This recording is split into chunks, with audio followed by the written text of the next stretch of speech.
Minnesota's 2nd Congressional District spent 18 years in Republican hands until Democrat Angie Craig won that seat back in 2018. Well, now Craig is running for a U.S. Senate seat, and Republicans, well, they see a chance to win it back. They do. Chief Political Reporter Tom Hauser is here as we begin profiling candidates in the race. Tom. Yeah, Lindsay, the 2nd District seat will be open in 2026, but the midterm elections traditionally are difficult for the party in power in the White House, in this case, Republicans. Republican Eric Pratt is serving his 4th term in the Minnesota Senate in part of that congressional district and is counting on that to help him overcome that challenge. I think being able to talk about issues in a way that connect with families is going to be my strength. Republican Eric Pratt will try to make the leap to the 2nd Congressional District seat, now held by Democrat Angie Craig, who won re-election by 10 points last year. Most of the families that live in the 2nd District hold fairly conservative values, but they're independent voters. They flip back and forth based on the person, based on the issue. Minnesota's last remaining swing district is part rural and part suburban. Pratt grew up in the district and played high school football in Prior Lake before playing at the University of Colorado.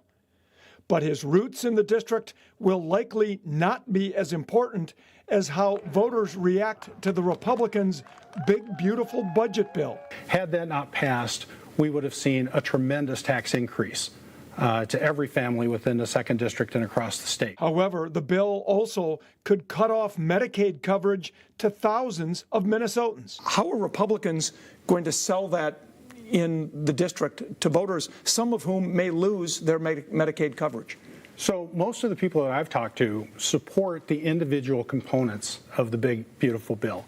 When you talk about the able-bodied people without children, putting in 20 hours of work or volunteer time, that's what they need to do in order to keep their coverage so they don't necessarily lose it. The Republican who emerges in this race might require the endorsement of President Donald Trump.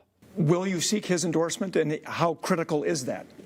You know, I'm going to run the campaign the way I want to run the campaign. I'm not going to run away from President Trump, but I'm just going to run the campaign as I see fit.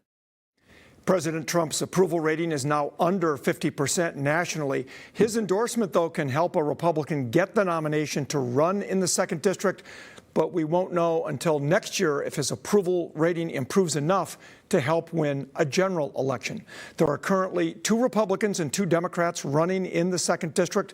We'll be asking all of them key questions to help voters make a decision.